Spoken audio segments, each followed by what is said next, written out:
कई दिहल तू सही देबू तू धोखा कबो सोचल न रही।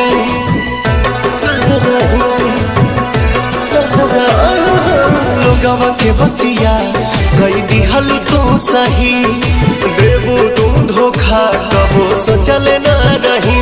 पके दूसरा के भोले भुला जाइबू हो, पके दूसरा के भोले भुला जाइबू हो। आँख से आँख अपना मिला पाइबू हो, आँख से आँख अपना मिला पाइबू हो।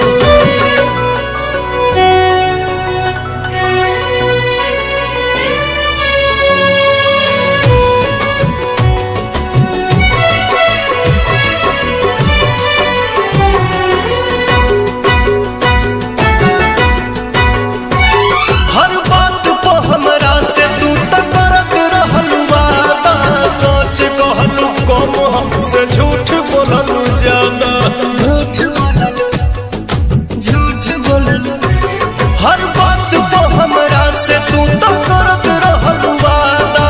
सच कहलू कम हमसे झूठ बोललू ज्यादा। चोट मरले बारू तू कब खा जाइबू हो, चोट मरले बारू तू कब खा जाइबू हो।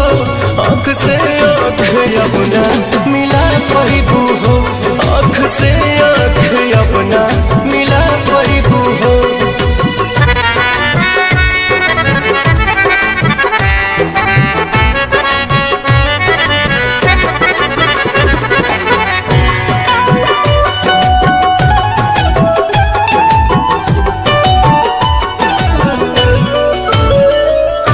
टिकबू न कहीं तू जाती हाल रही ऐसन, हर केहू मिली नया याद पवन जैसन याद पवन